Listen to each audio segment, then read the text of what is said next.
¿Cómo están todos? Sean bienvenidos a un nuevo episodio en el que vamos a hablar del fútbol en la Unión Soviética.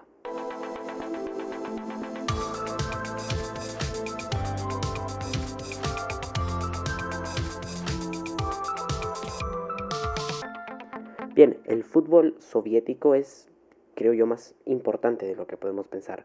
Como bien sabemos, la Unión Soviética tenía mucho en consideración al deporte de manera general. Históricamente tenemos grandes momentos de equipos soviéticos o deportistas soviéticos que dominaron épocas en el deporte a lo largo de la historia y que han quedado para siempre marcados. Nombres y ejemplos hay muchísimos. Y aunque en el fútbol la Unión Soviética no llegó a un punto de ser considerados una superpotencia histórica, desde mi punto de vista se puede decir que eran medianamente fuertes. El fútbol en este país llevaba ya unos años de ser un deporte popular antes de que se comenzara a usar el término de Unión Soviética, pero luego de que vienen los acontecimientos de la Revolución de Febrero, seguida por la Revolución de Octubre y la creación ya de la Unión Soviética en 1922, es cuando tenemos un poco más de registro. Pongámonos un poco más en contexto. El país que fue en gran parte del siglo anterior una potencia mundial en distintos puntos de vista, tenía una ideología muy diferente al occidente y de la que creo que todos conocemos. El fútbol en un principio pudo haber sido tomado en cuenta como una forma de distraer a la población soviética de los objetivos del gobierno. Pero pese a ello, el fútbol crecería más no solo en el mundo, sino también en este país. El fútbol en un principio podía ser visto como una manera de distraer a la población soviética. Es por eso que el Estado de alguna manera hace que los clubes se vuelvan parte del Estado. Y con eso sumaron valores como la unidad y el trabajo en equipo para que se integre más a este deporte. Para muchos puede ser curioso escuchar que hayan clubes en los países que alguna vez conformaron la Unión Soviética con nombres muy parecidos. Si nos ponemos a pensar, los más comunes que escuchamos en Ucrania, en Rusia, son los Dinamo, los Spartak o los Lokomotiv. En alguno de estos países que conformó la Unión Soviética en algún momento, hemos escuchado un equipo que tenga ese nombre. Y esto tiene un sentido, una forma de poder darle el sentido de pertenencia a las personas en un gran país, se creó mediante las sociedades deportivas. Estas, de alguna manera, le pertenecían al Estado.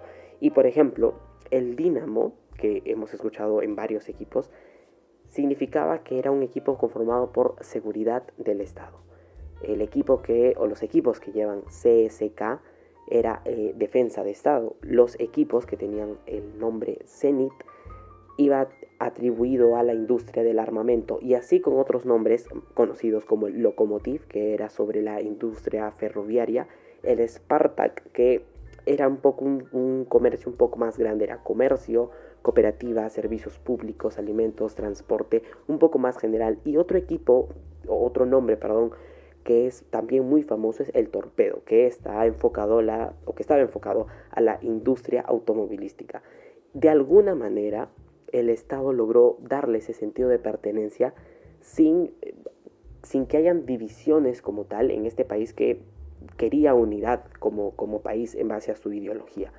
Es así como en 1936 y con 7 equipos en primavera, que fue la primera fase de este torneo o el primer torneo, se creó la primera división de la Unión Soviética. Para otoño, que fue el segundo intento de torneo, se sumó un octavo equipo.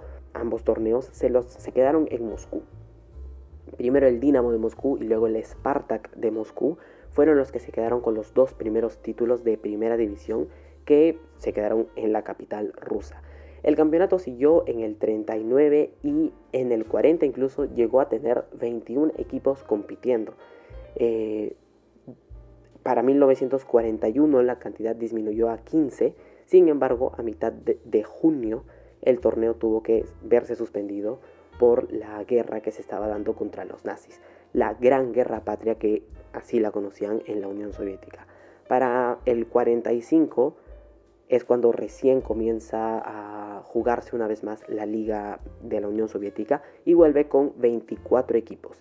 Esta liga siguió avanzando en la Unión Soviética y con altos y bajos. La liga siguió hasta el fin de este país que se dio en 1991, que para ya los últimos partidos, las últimas fechas, se quedó al final con 6 clubes que conformaron la última temporada. Es un resumen breve de lo que fue el fútbol en la Unión Soviética, pero vamos a ver un poquito más de títulos. En cuanto a títulos por clubes, tenemos a los 3 grandes y los 3 grandes de la Unión Soviética que están muy apartados del cuarto, quinto y sexto lugar, por ejemplo. Estos 3 grandes, los vamos a mencionar, son el Dinamo de Kiev con 13 títulos, el Spartak de Moscú con 12 títulos y el Dinamo de Moscú con 11 títulos. En cuanto a campeonatos por países o por repúblicas, como era denominado en ese entonces, Rusia, si fuera actualmente, Rusia se quedó con 34 títulos de todos los posibles. Ucrania se quedó con 16 y muy pero muy abajo quedan los 3 últimos otros campeones, que son Georgia como país, que tuvo 2 títulos, y Armenia y Bielorrusia, ambos con un solo título.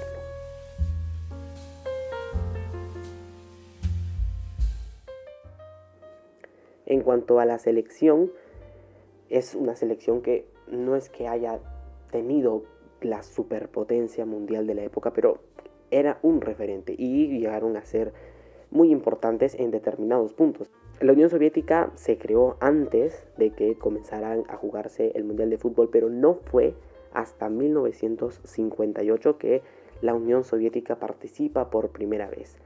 Del 58 al 90, que ya fueron más o menos todos los mundiales que participaron, la Unión Soviética clasificó de estos 9 en 7 y en 1966 llegaron al cuarto lugar del torneo.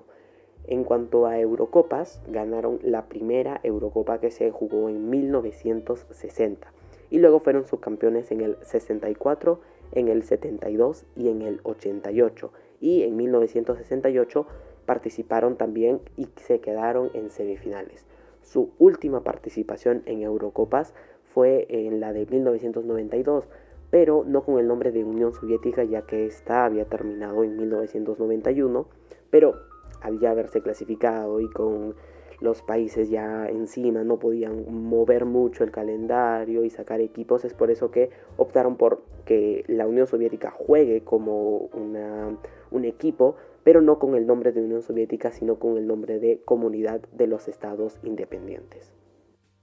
Y bueno, ya para terminar con esto de la selección, la Unión Soviética también fue importante en los Juegos Olímpicos, llegando al oro en el 56 y en el 88 y a la medalla de bronce en el 72, 76 y 80.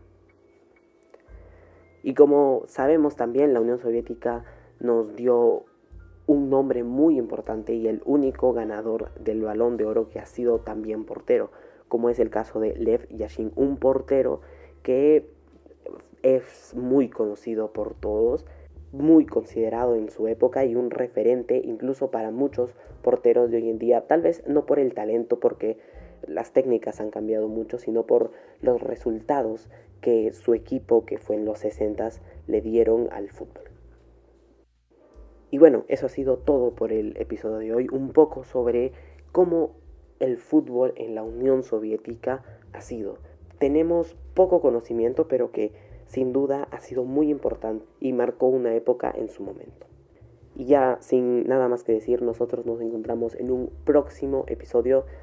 Espero que les haya gustado y si es que sí les gustó, les quisiera pedir que puedan darle un like, un me gusta, se puedan suscribir, se puedan unir, dependiendo la plataforma en la que estén escuchando este episodio, pero que puedan apoyar de esa manera al canal.